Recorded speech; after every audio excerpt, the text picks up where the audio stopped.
बांधवांनो नमस्कार. आज आपण संविधान संस्कृती या व्याख्यानमालेमध्ये संस्कृतीचा एक महत्त्वाचा जो पैलू असतो तो तीर्थयात्रा किंवा पर्यटन संस्कृती या संदर्भामध्ये तीर्थ संकल्पना आणि संविधान संस्कृती हा मुद्दा समोर ठेवून आपण आज विचार करणार आहोत. तीर्थाला जाणं, पर्यटनाला जाणं ही एक माणसाची सांस्कृतिक गरज असते, त्याला मानसिक गरज असते असं आपण म्हणू शकतो. कारण आपण कुठल्याही कामात असू देत,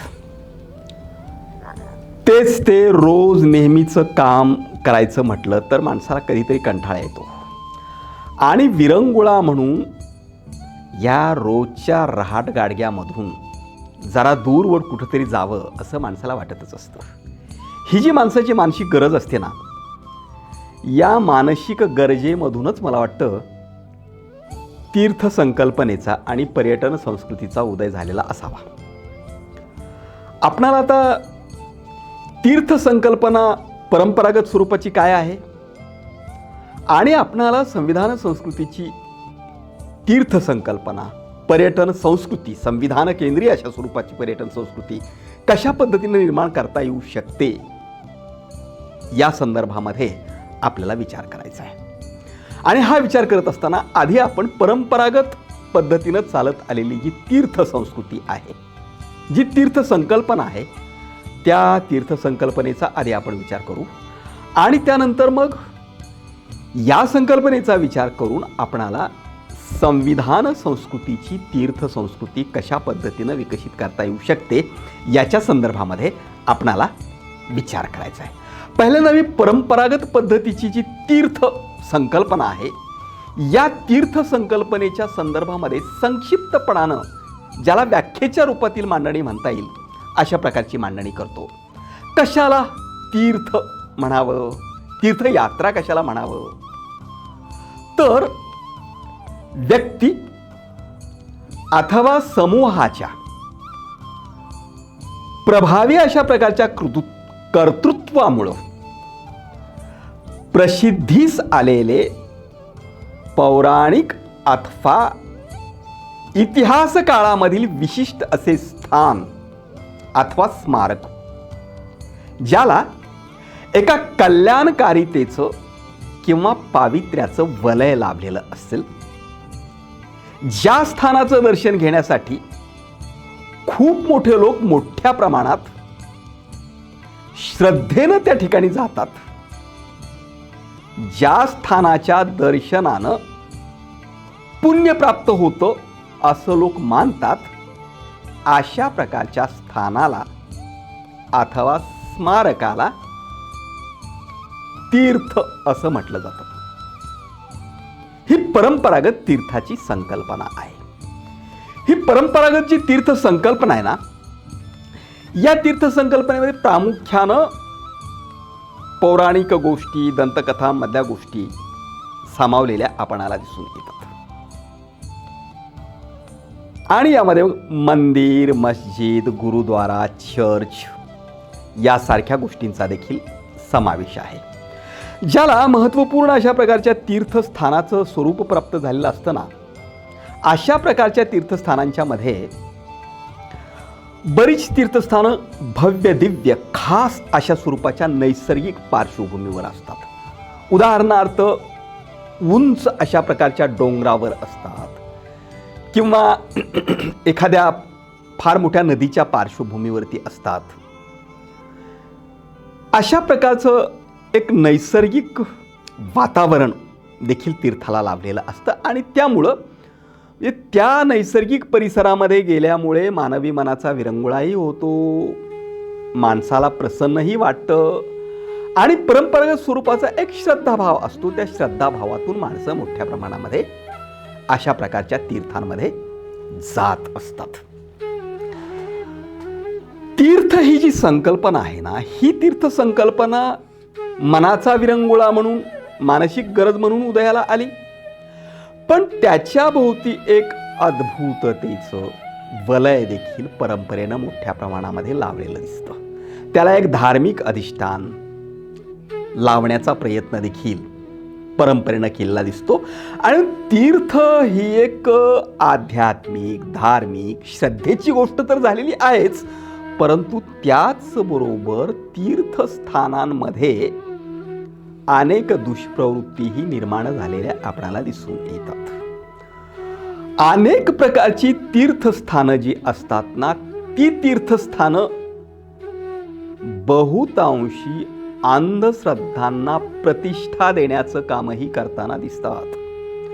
उदाहरणार्थ काही अशी मंदिरं आहेत, देवतांची मंदिरं, की जिथे बळी दिला पाहिजे अशा प्रकारच्या संकल्पना असतात. ती प्रसन्न होतात, ती पावतात, ती पावली म्हणजे आपल्या मनातल्या इच्छा पूर्ण होतात, अशा प्रकारची संकल्पना असते.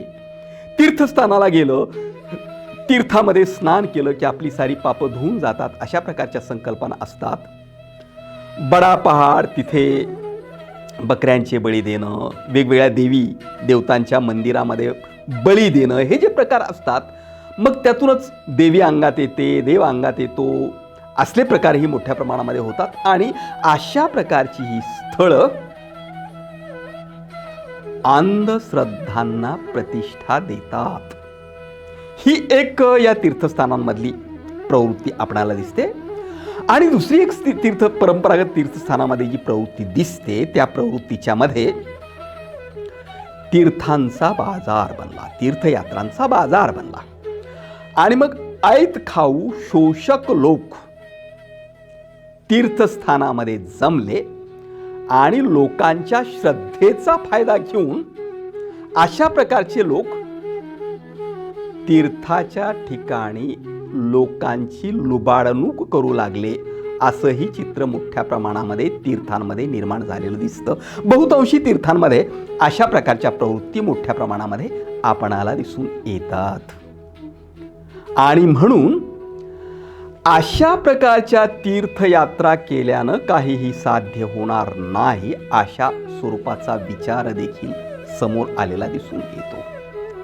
अगदी आपल्या संत परंपरेनं देखील तीर्थयात्रांच्या मध्ये घुसलेल्या ज्या दुष्प्रवृत्ती होत्या, त्या दुष्प्रवृत्तींच्या विरुद्ध आवाज उठवलेला आपणाला दिसून येतो.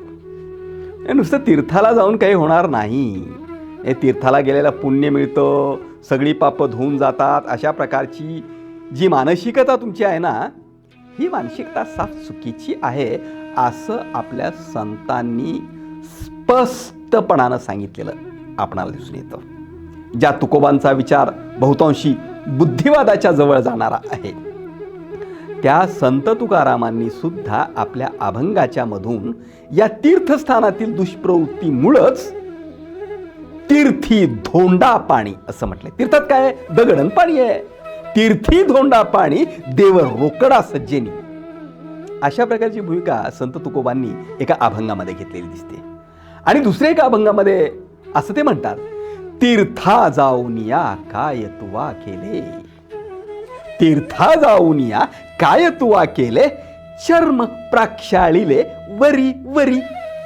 वरवरचं चर्म, वरवरची कातडी प्राक्षाळल्याने, ती धुवून काढल्याने काय होणार आहे?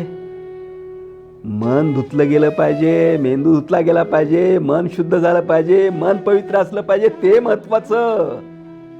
तीर्थाच्या नावानं वरवर स्नान केल्यानं काहीही होत नाही, असं तुकोबांनी स्पष्टपणानं म्हटलेलं आहे. आणि संत कबीरांनी तर अगदी स्पष्टपणानं म्हटलेलं आहे की तीर्थात कशी बाजारू प्रवृत्ती असते. त्यांनी एका दोह्यामध्ये म्हटलेलं आहे, जत्रा में फतरा बिठाया, जत्रा में फतरा बिठाया, तीर्थ बनाया पानी, दुनिया भई दीवानी, पैसो की धूलधानी. संत गाडगे बाबा हा दोहा आपल्या कीर्तनामध्ये नेहमी वापरायचे आणि म्हणायचे, तीर्थामध्ये ऐत खाऊ माणूस चरवीभर पाणी घेतो, चमचा चमचा पाणी तीर्थ म्हणून देतो आणि चरवीभर पाण्याचे 500 रुपये करतो. अशा पद्धतीनं तीर्थांच्या ठिकाणी चालणारी जी लुबाडणूक आहे, अंधश्रद्धांना प्रतिष्ठा देण्याची जी प्रवृत्ती आहे, त्या प्रवृत्तीमुळे संतांनी देखील अशा तीर्थयात्रांना विरोध केलेला आपणाला दिसून येतो. पण आपण हे नाकारून चालत नाही की तीर्थाला जाणं, पर्यटनाला जाणं, आपलं घर सोडून दूरवर कुठेतरी जाणं ही माणसाची मानसिक गरज आहे आणि माणसं अशा ठिकाणी जाणारच आणि त्या गरजेची पूर्तताही केली पाहिजे. परंतु तीर्थयात्रा या मानवी विकासाला पूरक ठरल्या पाहिजेत. मानवाला त्यांनी प्रसन्न केलं पाहिजे. तीर्थांनी अंधश्रद्धा न बनवता तीर्थांनी माणसांच्या मनावर काही महत्त्वाचे संस्कार केले पाहिजेत. अशा प्रकारची एक नवी तीर्थ संकल्पना आपणाला निर्माण करावी लागेल आणि संविधान संस्कृतीची तीर्थ संकल्पना, पर्यटन संकल्पना आपणाला निर्माण केली पाहिजे. मी तीर्थयात्रा करणाऱ्यांचे, पर्यटनाला जाणाऱ्यांचे काही स्तर कल्पितो. एक स्तर असा असतो जो तीर्थयात्रा केल्याने आपल्याला पुण्य मिळतं, आपल्या जीवनाचं सार्थक होतं असं मानणारा धार्मिक, आध्यात्मिक, परंपरागत मनोवृत्तीच्या लोकांचा एक गट असतो. तो वेगवेगळी धार्मिक तीर्थस्थळं त्या ठिकाणी जात असतो आणि वेगवेगळ्या धार्मिक तीर्थस्थळी जाऊन बरीच अशी तीर्थस्थळं असतात, निर्बुद्धपणे डोकं आपटण्याशिवाय दुसरं तिथे काही केलं जात नाही आहे. विवेकानं, विचारपूर्वक हे सगळं केलं जाईल असं नाही, तर आंधळ्या श्रद्धेनं मोठ्या प्रमाणामध्ये अशा पद्धतीनं तीर्थस्थानाला जाऊन माणसं करतात. अशा तीर्थस्थान करणाऱ्या लोकांचा हा जो गट आहे, तो गट प्रामुख्यानं अशिक्षित असतो, अडाणी अंधश्रद्ध लोकांचा गट असतो. दुसरा एक नुसतं मनोरंजन, मनाचं रंजन, मौज मजा, हौस या भूमिकेतून पर्यटनाला जाणारा एक वर्ग असतो. त्याचं तत्वाशी, मूल्याशी काही देणं घेणं नसतं. चंगळवाद, मौज मजा हे त्याला महत्त्वाचं वाटत असतं आणि मौज मजा, जरा विरंगुळा हा माणसाच्या जीवनामध्ये आवश्यकच असतो. मौज मजा करणं, विरंगुळा करणं, निसर्गाच्या सानिध्यात जाणं, पर्यटन करणं ही काही वाईटच गोष्ट असते असं नाही, परंतु त्याला निव्वळ भोगवाद आणि चैनखोरीचं रूप येता कामा नये. परंतु स्वैर पर्यटन करणाऱ्या मंडळींच्या मध्ये भोगवाद, चैनखोरी ही येण्याची शक्यता असते. अतिरेकी भोगवाद आणि अतिरेकी चैनखोरी ही समाजासाठी घातकच असते. म्हणून पर्यटन संस्कृतीला काही मूल्यांचं अधिष्ठान हे असलंच पाहिजे. पर्यटन करणारा दुसरा एक वर्ग असतो, तो विवेकी असतो, ज्ञानपिपासू असतो, जिज्ञासू असतो, नवं काही, विशेष काही करू पाहणारा असतो आणि अशा प्रकारचा वर्गच समाजाला पुढे नेत असतो, देशाला पुढे नेत असतो, मानवतेची सेवा करत असतो, विशेष काहीतरी नवनिर्माण करत असतो. या स्तरावर समाजातील जास्तीत जास्त माणसं आली पाहिजेत असं माझं स्वतःचं मत आहे. कधी येतील की नाही मी आशावादी आहे. म्हणजे कधीच येणार नाहीत असं म्हणण्याचं कारण नाही. माणसानं विवेकी, बुद्धिवादी, ज्ञानपिपासू आणि मूल्यमय, संस्कारक्षम अशा प्रकारच्या गोष्टी केल्या पाहिजेत आणि त्याला सर्वाधिक महत्त्व दिलं पाहिजे. अशा पातळीवर सर्वच माणसांना आणण्याचं उद्दिष्ट आपण ठेवलं पाहिजे आणि अशा प्रकारचं उद्दिष्ट ठेवून आपण तशा पद्धतीने शिक्षण यंत्रणा राबवली पाहिजे, संस्कार यंत्रणा राबवली पाहिजे. माणसांचा मानसिक दर्जा यातून नक्कीच वाढेल. मी जी तीर्थसंस्कृती, ज्याला तीर्थसंस्कृती म्हणावं की पर्यटन संस्कृती म्हणावं, याबद्दल माझ्याही मनामध्ये संभ्रम आहे. कारण पर्यटनामध्ये स्वैरता आहे, ती स्वैरताही मला नको आहे. भोगवा चंगळवादही मला नको आहे आणि तीर्थकल्पनेमध्ये पावित्र्य असू देत, शुद्धतेतलं पावित्र्य ही भूमिका असू देत, परंतु त्यामध्ये अंधश्रद्धांचं वलय आहे येतं, तेही मला नको आहे. म्हणून अशा प्रकारची या दोन्हीच्या मध्ये एक विवेकी अशा स्वरूपाची तीर्थसंस्कृती, पर्यटन संस्कृती संविधान केंद्री पद्धतीने आपणाला निर्माण करता येऊ शकते. आणि तशा प्रकारची संविधान संस्कृतीची तीर्थसंस्कृती, पर्यटन संस्कृती कशा पद्धतीने निर्माण करायची, कशी निर्माण होऊ शकते, याचा विचार आपणाला इथं गंभीरपणानं करायचा आहे. आणि हा विचार करत असताना मी अशा प्रकारची जी संविधान संस्कृती आपणाला निर्माण करायची आहे, या संविधान संस्कृतीच्या तीर्थसंकल्पनेबद्दल संक्षिप्तपणानं काय म्हणता येईल, मी असं म्हणेल, ज्याला व्याख्या म्हणा हवं तर, की जे स्मारक किंवा नवनिर्माणक्षम ठिकाण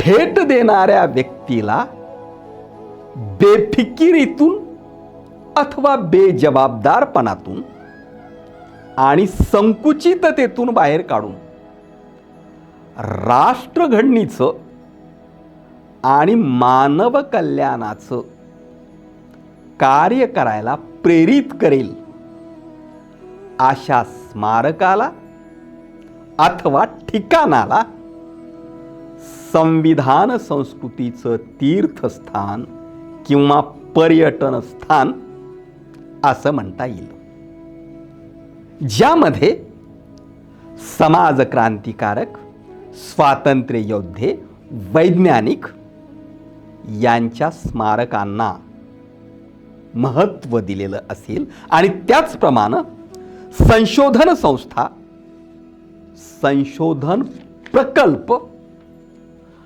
कोणताही नवनिर्माणक्षम प्रकल्प, सिंचन प्रकल्प या गोष्टींचा देखील त्यामध्ये समावेश केलेला असेल अशा स्वरूपाची संविधान संस्कृतीची एक तीर्थसंकल्पना विकसित केली पाहिजे.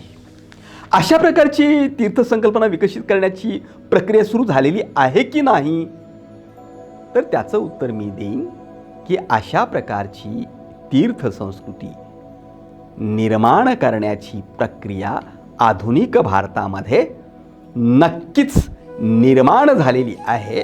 आणि जाणीवपूर्वक आणखी अशा प्रकारची तीर्थसंस्कृती, संविधान संस्कृतीची तीर्थसंस्कृती, पर्यटन संस्कृती जाणीवपूर्वक विकसित करण्याची आपणाला गरज आहे. अशा प्रकारची तीर्थसंस्कृती जाणते अजाणतेपणानं आपण आपल्या देशामध्ये विकसित करतो आहोतच, पण जाणीवपूर्वक संविधान संस्कृतीच्या विकासासाठी म्हणून अशा प्रकारची तीर्थसंस्कृती आपणाला विकसित करायची आहे. ही तीर्थसंस्कृती आपल्याला कशा पद्धतीने विकसित करता येऊ शकते, तर या तीर्थसंस्कृतीमध्ये काही महत्त्वपूर्ण अशा प्रकारचे जे घटक असतात ते घटक आपल्याला लक्षात घ्यावे लागतील. कोणकोणते घटक असतील संविधान संस्कृतीच्या तीर्थसंस्कृतीमध्ये, त्यामध्ये क्रांतिकारक स्वरूपाच्या ऐतिहासिक घटना, अर्थातच आधुनिक भारतात घडलेल्या ऐतिहासिक स्वरूपाच्या, वास्तव स्वरूपाच्या घटना यांना तीर्थस्थानाचं रूप द्यावं लागेल. आणि समाज क्रांतिकारकांची, स्वातंत्र्य योद्ध्यांची स्मारक यांना एक तीर्थस्थानाचा दर्जा आपल्याला द्यावा लागेल. आणि वैज्ञानिकांच्या स्मारकांना देखील आपल्याला तीर्थस्थानाचा दर्जा द्यावा लागेल. हा कशा पद्धतीनं दिला पाहिजे आणि कशा पद्धतीनं ही तीर्थस्थानं विकसित केली पाहिजेत याच्या संदर्भामध्ये देखील आपणाला विचार करता आला पाहिजे. आणि हा विचार करताना मी अशी मांडणी करेन की कशा पद्धतीनं ही तीर्थस्थानं विकसित करावीत, ती का विकसित करावीत. तर तीर्थस्थानं विकसित करण्यासाठी, संविधान संस्कृतीची तीर्थस्थानं विकसित करण्यासाठी आपणाला आधुनिक भारताचा इतिहास, भारताचा सामाजिक आणि राजकीय स्वातंत्र्याचा लढा केंद्रस्थानी ठेवावा लागणार आहे. संविधान निर्मितीची प्रक्रिया केंद्रस्थानी ठेवावी लागणार आहे. आणि ह्या प्रक्रियेच्या माध्यमातून ही प्रक्रिया समजून घेऊन आपणाला संविधान संस्कृती विकसित करावी लागेल. स्मारक, संशोधन संस्था, सिंचन प्रकल्प हे संविधान संस्कृतीच्या तीर्थस्थानाच्या केंद्रस्थानी असतील आणि अशा पद्धतीचा विकास जाणीवपूर्वक होतो आहे. या निमित्तानं मला हे आवर्जून सांगितलं पाहिजे की भारताचे पहिले प्रधानमंत्री बुद्धिवादी होते, विज्ञानवादी होते. आणि भारताचा सर्वांगीण विकास घडवून आणायचा असेल, विशेषतः औद्योगिक विकास घडवून आणायचा असेल, तर भारतामध्ये बुद्धिवाद आणि विज्ञानवादाचा विकास झाला पाहिजे याची आग्रही भूमिका त्यांनी घेतली होती. आणि या भूमिकेतूनच ते असं म्हणाले होते की आधुनिक संशोधन संस्था, औद्योगिक संस्था, सिंचन प्रकल्प ही आधुनिक भारताची तीर्थस्थानं झाली पाहिजेत. आणि तशा प्रकारची तीर्थस्थानं निर्माण करण्याचा प्रयत्न देखील पंडित जवाहरलाल नेहरू यांनी आपल्या प्रधानमंत्रीपदाच्या काळामध्ये मोठ्या प्रमाणामध्ये केलेला होता. विज्ञानवादी जीवनदृष्टी या माध्यमातून विकसित होणं गरजेचं आहे. भारतामध्ये आधुनिक भारताच्या इतिहासातील महत्त्वपूर्ण प्रसंगांना, क्रांतिकारकांना त्यांचं स्मरण करण्यासाठी म्हणून आपण सांस्कृतिक प्रतिष्ठा देतोच आहोत, देत नाही असं नाही, त्यांची स्मारकं निर्माण करतोच आहोत. परंतु आपणाला तीर्थस्थानाचा दर्जा त्या संदर्भामध्ये द्यावा लागेल. आमच्याकडं नांदेडमध्ये स्वामी रामानंद तीर्थ विद्यापीठ आहे. या विद्यापीठाचे पहिले कुलगुरू डॉक्टर जयम वाघमारे सर यांची एक दूरदृष्टी होती. म्हणून स्वामी रामानंद तीर्थ विद्यापीठ परिसरालाच त्यांनी ज्ञानतीर्थ अशा प्रकारचं नाव दिलेलं आहे. हे परंपरागत तीर्थ संकल्पनेकडं पाहण्याचा तुमचा जो पावित्र्याचा, श्रद्धेचा, निष्ठेचा, कृतज्ञतेचा भाव आहे ना, तशा प्रकारचा श्रद्धेचा, पावित्र्याचा, निष्ठेचा, कृतज्ञतेचा, आदराचा भाव तुमच्या मनामध्ये भारतीय स्वातंत्र्य योद्ध्यांच्या स्मारकाच्या संदर्भात असला पाहिजे, समाज क्रांतिकारकांच्या स्मारकांच्या संदर्भात असला पाहिजे.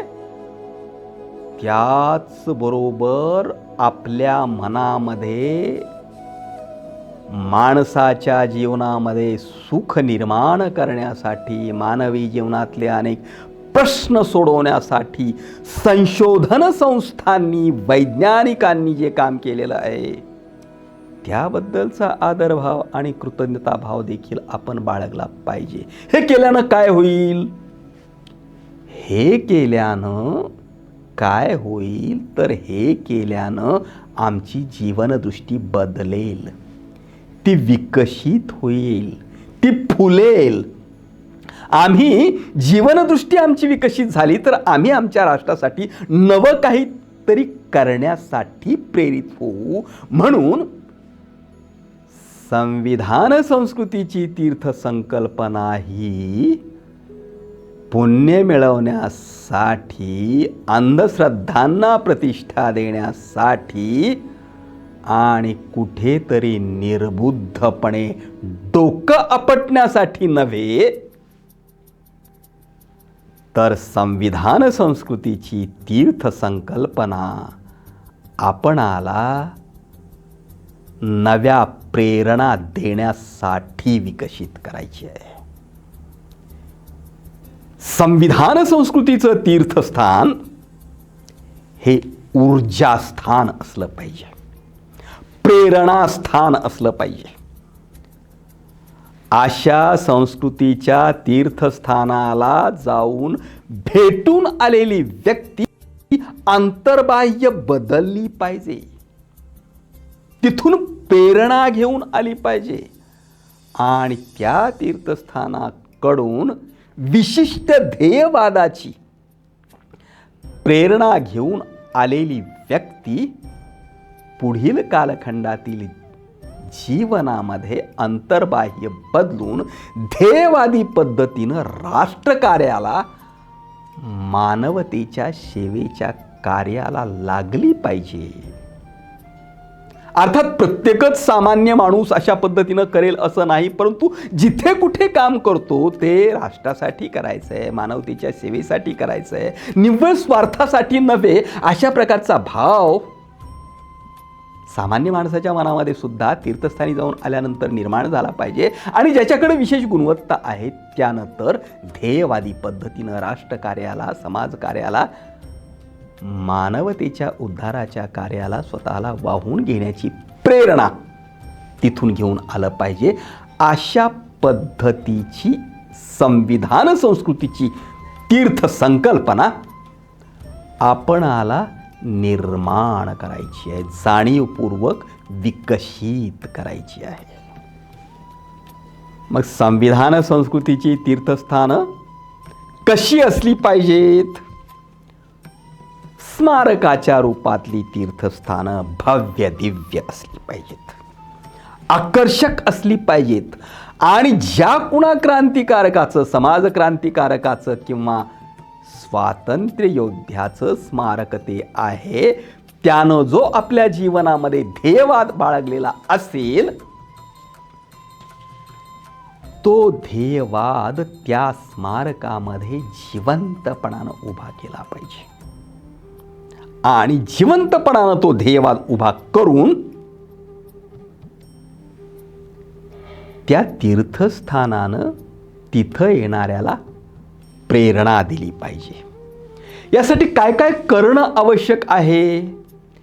त्यासाठी आपल्याकडं आकर्षित करावं म्हणून प्रचंड मोठ्या मूर्ती बनवणं, हे पुतळे, प्रचंड मोठे पुतळे बनवण्याचं एक मी त्याला फॅड म्हणेल.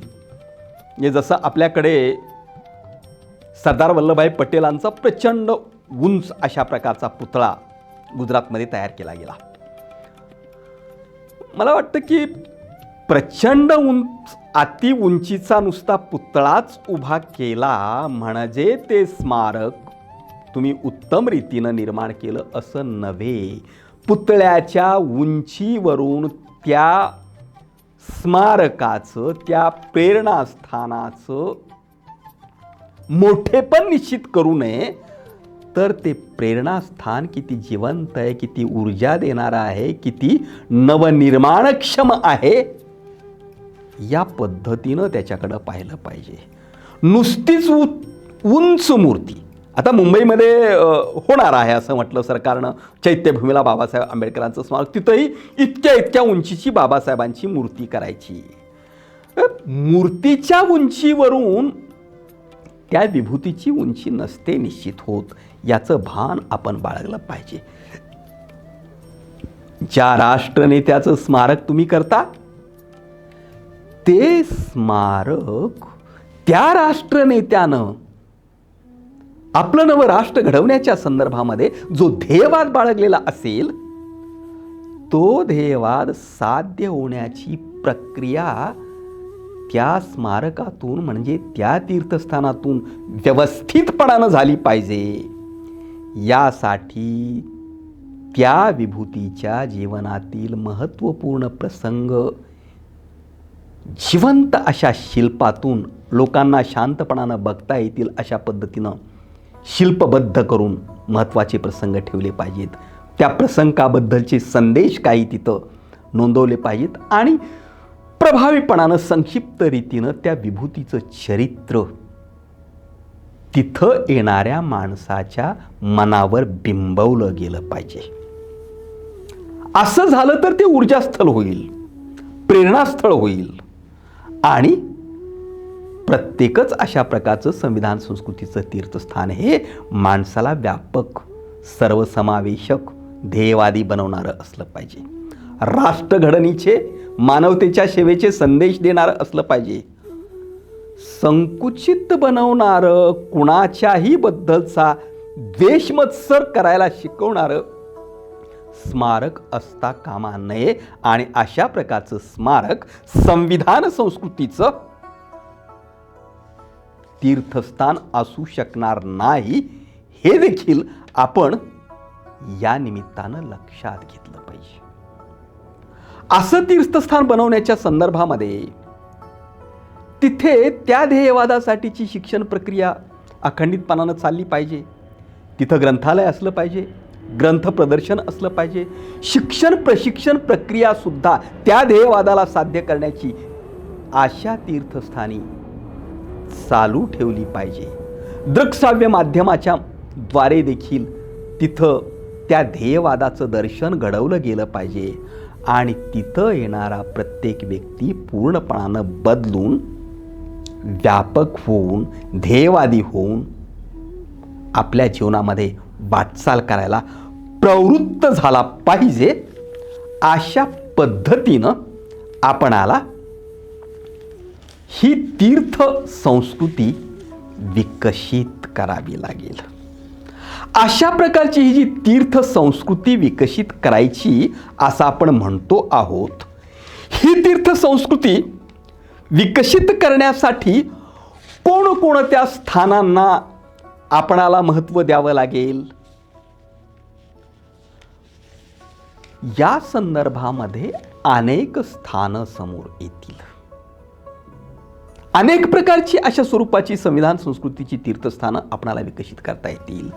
परंतु या संदर्भातली काही उदाहरणं मी आपल्या राष्ट्रघडणीच्या संदर्भामध्ये जी महत्त्वाची आहेत ती उदाहरणं इथं जाणीवपूर्वक आपल्यासमोर मांडणार आहे.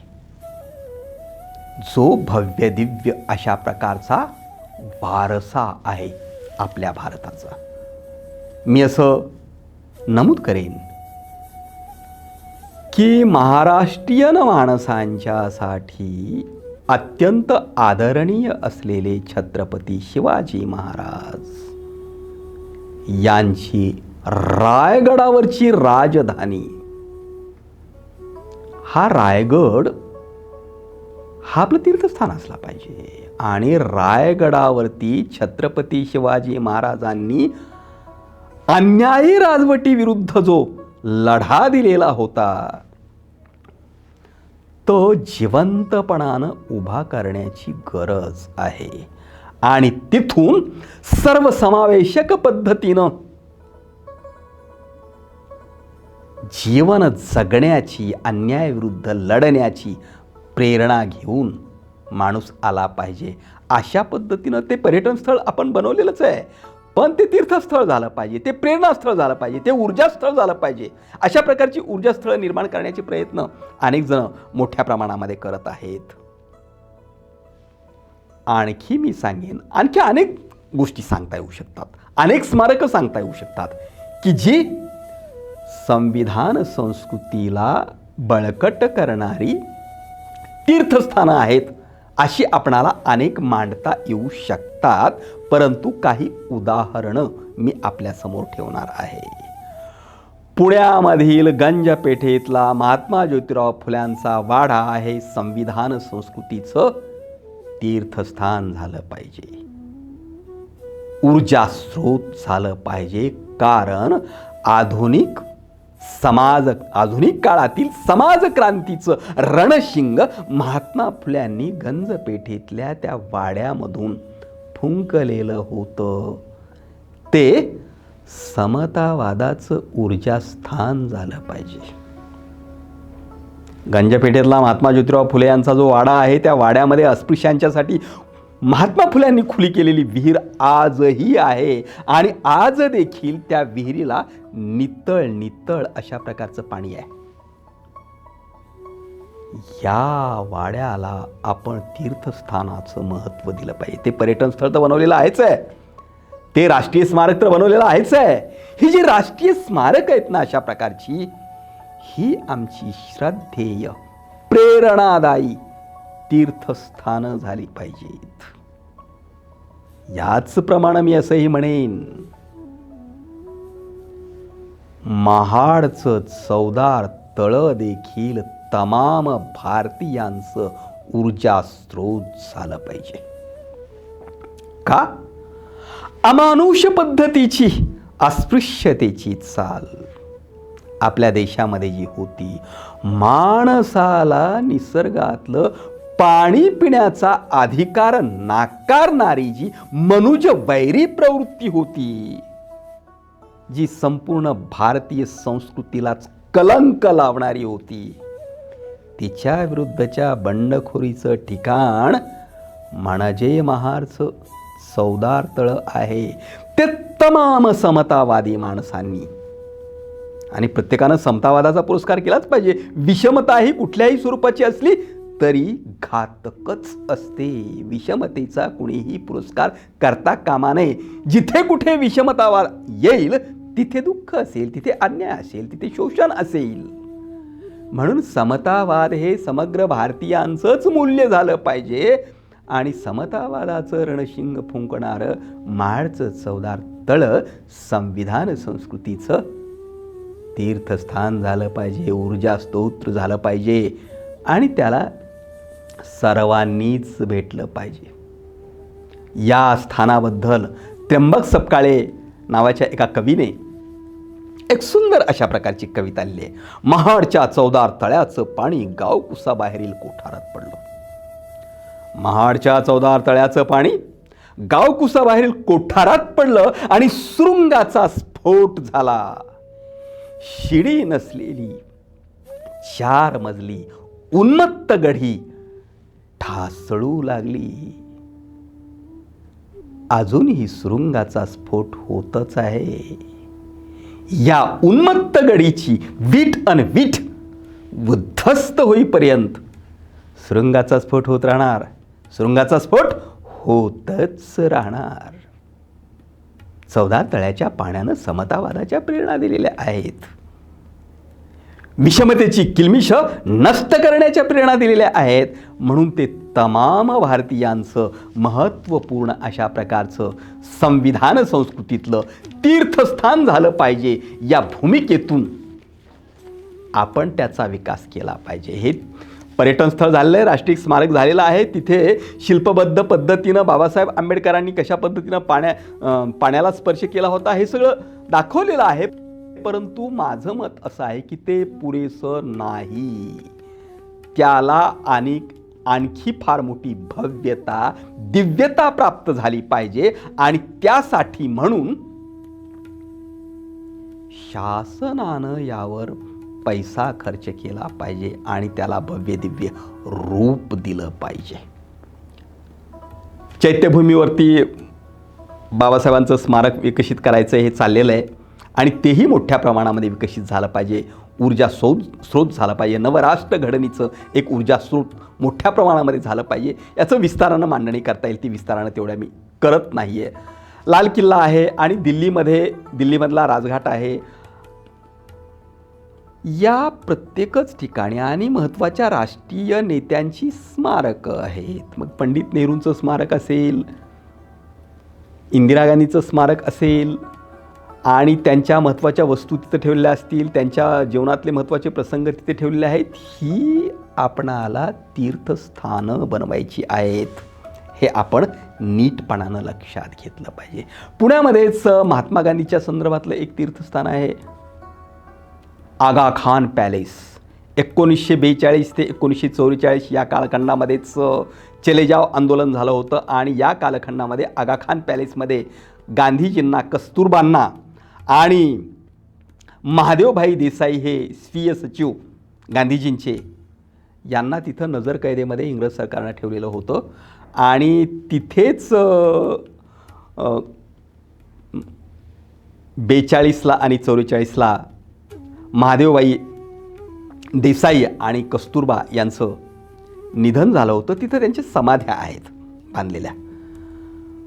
ते देखील आपलं एकूण सर्वसमावेशक पद्धतीनं भारत या राष्ट्राचा विचार करतो, तेव्हा ते देखील या संस्कृतीचं तीर्थस्थान झालं पाहिजे. तिथून सत्यशांती 80च्या प्रेरणा घेऊन माणसं आली पाहिजेत, हे आपण नीटपणानं लक्षात घेतलं पाहिजे. अशा पद्धतीची स्मारकांची तीर्थसंस्कृती आपणाला विकसित करायची आहे. आणि अशा पद्धतीची जी स्मारकांची तीर्थसंस्कृती आपणाला विकसित करायची आहे ना, ती तीर्थसंस्कृती जाणीवपूर्वक विकसित करावी लागेल. आणि त्याच्यासाठी शासनकर्त्यांना अधिकचा खर्च करावा लागेल. तशा प्रकारची मानसिकता लोकांची तयार करावी लागेल. हा स्मारकांचा तीर्थसंकल्पनेचा भाग मी सांगितला. त्याचप्रमाणे आणखी एक महत्त्वपूर्ण भाग असा की भारताच्या इतिहासातील महत्त्वपूर्ण अशा प्रकारच्या क्रांतिकारी घटना जिथे जिथे झाल्या, अशा प्रकारच्या क्रांतिकारी घटना ज्या ठिकाणी झाल्या त्या ठिकाणांना देखील आपणाला तीर्थाचं रूप प्राप्त करून देता आलं पाहिजे. संसदेमध्ये अनेक महत्त्वाच्या घटना घडलेल्या आहेत. हे संविधान संस्कृतीचं तीर्थस्थानच झालं पाहिजे. तिथे संविधान निर्मितीची प्रक्रिया झाली, तिथे अनेक घटना घडलेल्या आहेत. जालियनवाला बाग हे तीर्थस्थान झालं पाहिजे. अशा पद्धतीनं या तीर्थसंस्कृतीचा विकास आपणाला करता येऊ शकतो. आणखी एक महत्त्वाचं, चले जावची घोषणा मुंबईतल्या गवालिया टँक मैदानावरून झाली. 8 ऑगस्ट 1942ला पहिल्यांदा काँग्रेसचे नेते युसूफ मेहर अली यांनी अखिल भारतीय काँग्रेस समितीच्या महासमितीसमोर शेलेजावचा प्रस्ताव युसूफ मेहर अली यांनी सादर केला होता. तो मान्य केला गेला आणि नंतर शेलेजावची चळवळ सुरू झाली. हे स्मरण आहे त्या संदर्भातलं. हे ठिकाण देखील एक संविधान संस्कृतीचं तीर्थस्थान म्हणून आपणाला विकसित करता आलं पाहिजे. आणि संविधान संस्कृतीच्या तीर्थसंस्कृतीचा आणखी एक महत्त्वपूर्ण भाग काही उदाहरणांच्यासह मी आपल्यासमोर मांडेन. तो असा की आपणाला आपल्या देशामध्ये संशोधन संस्थांना तीर्थांचा दर्जा देता आला पाहिजे. अशा प्रकारच्या संशोधन संस्थांनी हे राष्ट्र घडवण्याच्या संदर्भामध्ये महत्त्वपूर्ण योगदान दिलेलं आहे. अनेक संशोधन संस्था आपल्या देशामध्ये निर्माण झालेल्या आहेत. काही उदाहरणं मी तुम्हाला देतो. याबद्दल आपण गंभीरपणानं विचार करत नाही आहोत. तो केला पाहिजे असं माझं मत आहे. कारण विज्ञान वैज्ञानिक संशोधन संस्था या मानवी मनावरती, मानवी जीवनावरती फार मोठे उपकार करतात. म्हणून त्यांना आपण आदराचं स्थान दिलं पाहिजे, श्रद्धेचं स्थान दिलं पाहिजे, त्याकडून प्रेरणा घेतली पाहिजे. आणि या गोष्टींचा भारतीय जनतेनं त्यांना तीर्थाची प्रतिष्ठा देऊन त्यांना भेटी दिल्या पाहिजे, तिथून प्रेरणा घेऊन आलं पाहिजे. कोणकोणते घटक, काही उदाहरणं मी तुमच्यासमोर ठेवतो. संशोधन संस्था आपल्या देशामध्ये अनेक आहेत. त्यातल्या Council of Scientific and Industrial Research ही एक संशोधन संस्था आहे. विज्ञान आणि उद्योगधंदे यातल्या विकासासाठी, यातलं संशोधन करावं यासाठी सरकारनं निर्माण केलेलं हे एक स्वायत्त मंडळ आहे. आणि हे ठिकाण देखील, या मंडळाचं प्रमुख ठिकाण हे देखील संविधान संस्कृतीचं तीर्थस्थान झालं पाहिजे. देशामध्ये आत्तापर्यंत स्थापन झालेल्या 34 राष्ट्रीय प्रयोगशाळांमधून 11 औद्योगिक संस्थांमधून हे संशोधन चालतं. हा आकडा आणखी यापेक्षा अधिक वाढला असेल. माझ्याकडे हा जुना आकडा आहे. इथे भेटी देऊन आपणाला वैज्ञानिक संशोधनाच्या प्रेरणा मिळू शकतात, नवे संशोधक देशामध्ये निर्माण होऊ शकतात. म्हणून अशी दृष्टी आपणाला संविधान केंद्रित संस्कृतीमध्ये स्वीकारायची आहे. Tata Institute of Fundamental Research ही महत्त्वपूर्ण अशा प्रकारची संशोधन संस्था आहे. भौतिक आणि गणित विषयामध्ये मूलभूत संशोधन करणारी ही संस्था आहे.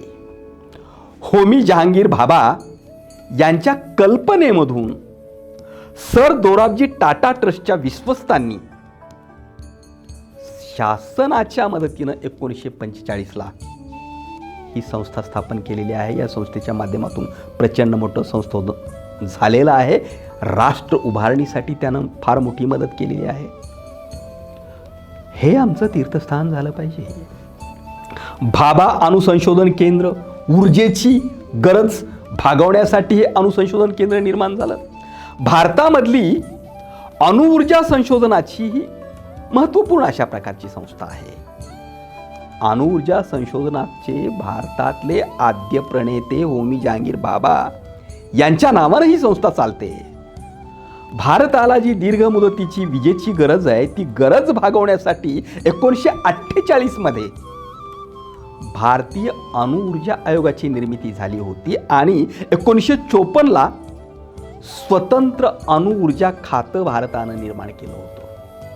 तुर्भे मुंबई इथल्या अणुसंशोधन केंद्राचं उद्घाटन तत्कालीन प्रधानमंत्री पंडित जवाहरलाल नेहरू यांनी 20 जानेवारी 1957ला केलं होतं.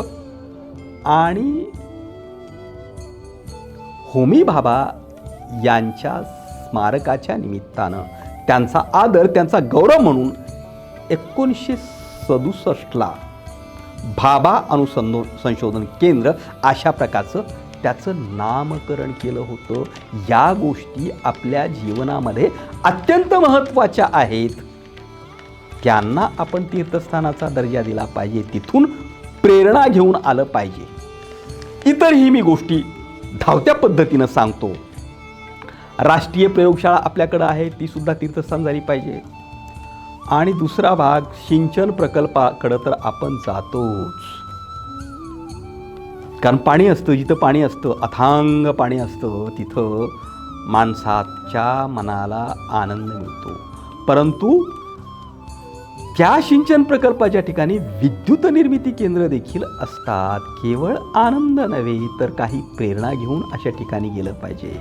काही उदाहरणं या संदर्भातली संविधान संस्कृतीची सिंचन प्रकल्पाची तीर्थस्थानं कोणकोणती आहेत या संदर्भामध्ये आपण जाणीवपूर्वक विचार केला पाहिजे.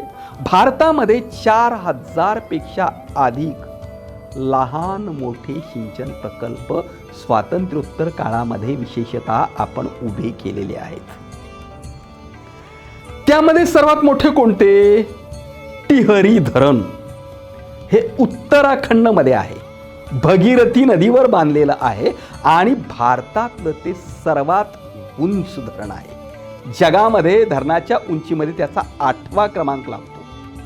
260 मीटर त्याची उंची आहे आणि 500 मीटरहून अधिक लांबी आहे आणि महत्त्वाचा जलविद्युत प्रकल्प तिथे चालतो. त्यानंतर सरदार सरोवर आहे जे गुजरातमध्ये आहे, नर्मदा नदीवर उभं केलेलं. त्याची उंची 160 मीटर आहे. 1200 मीटर लांबी आहे. 200 मेगावॅटपेक्षा अधिक वीज तिथं निर्माण होते. त्यानंतर नागार्जुन सागर डामे आंध्र प्रदेश, कृष्णा नदीवरचं हे धरण आहे. इंदिरा सागर आहे मध्य प्रदेशामधलं. अशा प्रकारचे हे जे सिंचन प्रकल्प आहेत, हे सिंचन प्रकल्प देखील संविधान संस्कृतीची तीर्थस्थानं झाली पाहिजेत. संविधान संस्कृतीची तीर्थस्थानं अंधश्रद्धांचा पुरस्कार करणारी, बाजारू, लुबाडणूक करणारी, लूट करणारी, शोषण करणारी, भाबडेपणाचा गैरफायदा घेणारी नसतील तर संविधान संस्कृतीची तीर्थस्थानं राष्ट्राच्या नवनिर्माणासंदर्भात, राष्ट्रघडणीच्या संदर्भात भौतिक, बौद्धिक, मानसिक, नैतिक, ध्येयवाद विषयक अशा प्रकारच्या ज्या ज्या गोष्टी देशामध्ये घडल्या त्यांना आपणाला तीर्थस्थानाचा दर्जा द्यायचा आहे. तीर्थस्थान विवेकी असलं पाहिजे, बुद्धिवादी असलं पाहिजे, विज्ञानवादी असलं पाहिजे आणि नैतिकतेचे संस्कार करणारंही असलं पाहिजे. हे लक्षात घेऊन मी जी निरनिराळी उदाहरणं दिली त्या दिशेनं आपणाला संविधान संस्कृतीची तीर्थ संस्कृती किंवा पर्यटन संस्कृती विकसित केली पाहिजे. ही भूमिका शासनही गंभीरपणानं लक्षात घेईल आणि जनतेनंही या भूमिकेकडं गंभीरपणानं पाहिलं पाहिजे आणि अशा पद्धतीची संविधान केंद्रित तीर्थ संस्कृती आपल्या देशामध्ये विकसित केली पाहिजे. धन्यवाद.